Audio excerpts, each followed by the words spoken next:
They're screaming at each other. I said, whoa! Because right then, Brock said to Sin, F you. That's where I said, well, a lot of people get this wrong. Some people have now said that I pulled out a gun, stuck it in his face, and threatened to kill him. No. I said, hey, I looked at him, I said, you don't say F you to her in front of me, or I'm gonna have to shoot you. Meaning I'm not gonna fight the big son of a bitch. and that was Brock's problem, is he was a jock athlete from the wilds of South Dakota that had been pushed through school and made over because he was, a jock, and he was very respectful of the coaches and the superiors, but he liked to big dog some of the referees or the miscellaneous people, and etc. And no. And I tried to explain to him that nobody's going to fight him, but somebody could shoot him. And I can't stand by and let him say F you to my future wife in front of me, so we're not going to be doing that. So I said, you will apologize to her and shake hands, which he did. And I said, you will apologize to him for screaming and yelling and causing a ruckus. You should just come to me, and then I could have cussed him out, and nobody would have had to apologize, except Brock. He still would have had to apologize. So they handled it wrong. But I didn't pull a gun on him and tell him I was going to kill him. I said I would have to if he said that again, because he wasn't going to get away with it, and I wasn't going to fight him hand to hand. So there you go. He didn't like it when I made him apologize to Star Maker Bowling either. And he didn't like it when I made him apologize to one of our referees that he browbeat and etc.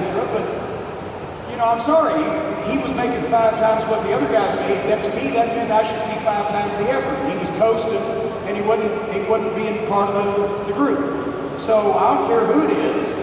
There's a way around anything. If you're working for me, you're going to pretty much do what I ask you to do, or else you're going to find another line of work. There you go. Over here on the far right. I'm Keith, and I want to know who you want to push now that isn't getting pushed in the WWE. Well, you just pulled it. What I didn't. Who you want to see get pushed in the WWE that isn't getting pushed? I would be dishonest if I said that I'm a regular viewer of WWE programming. I've been clean and sober from that for quite some time now, because it hurts my feelings and makes me mad a lot of the time. I like many of the guys, but I don't necessarily get into the program. But I mentioned the Revival before, and I don't know when. I get it. There are some times that I just see people and I'm blown away by how good they are at the little things, right? And the things that sometimes you can't even teach, you can try to teach, but a lot of people don't pick up on it. And the first time I saw them, because somebody said you got to watch them, because they've got it. First couple times I saw them, it was because people send me clips and have me watch the matches. And I said, my God, it's like, digging into a horse turd and finding a diamond. So anyway, the punchline of this, the Revival, as I said, I'd love to see pushed. I don't know a lot of the other talent on the roster, to be quite honest with you. I'm a big fan of Ronda Rousey. I think she had the greatest debut match in wrestling history, because they did it just perfectly, but we're already pushing her. But the kicker on the Revival thing is, when I finally met them at the Hall of Fame ceremony, when I inducted the Rock and Roll, I met him in person, and Dawson said, you don't remember me, do you? I said, what do you mean?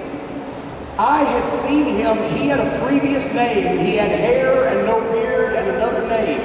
And I had seen him on this little show in North Carolina 10 years ago that I'd gone to just because the Midnight Express were booked there, and that's when the book was coming out, and I was getting him signed some stuff. And I saw him, and I said, my God, this is like seeing a diamond in a horse turd.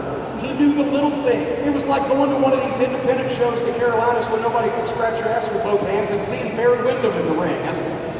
And so I had him write his number down for me, and I got him up to a Ring of Honor camp, because I wanted to use him, but then the problem was everybody else was those Northeast, independent guys that just want to do flips and dives and shit. He didn't have anybody to work with. And then I lost track of him. But it was him, and he opened his wallet and pulled out my number that I'd written 10 years beforehand and given to him. It was still in my handwriting. And he said, he gave me his real name. I was blown away.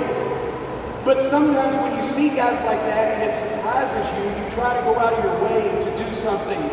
Whereas on the other end of it, when I see these guys that do the dance routines, the invisible hand grenades and all the horse shit, and they think it's community theater and not wrestling, and they don't take their business seriously, I do everything I possibly can to call attention to that because I want to make sure that they don't have time or the opportunity to pollute the rest of the business. But if I see somebody that's really hard like that, I like to do what I can to get them a spot where they can show it. All right, name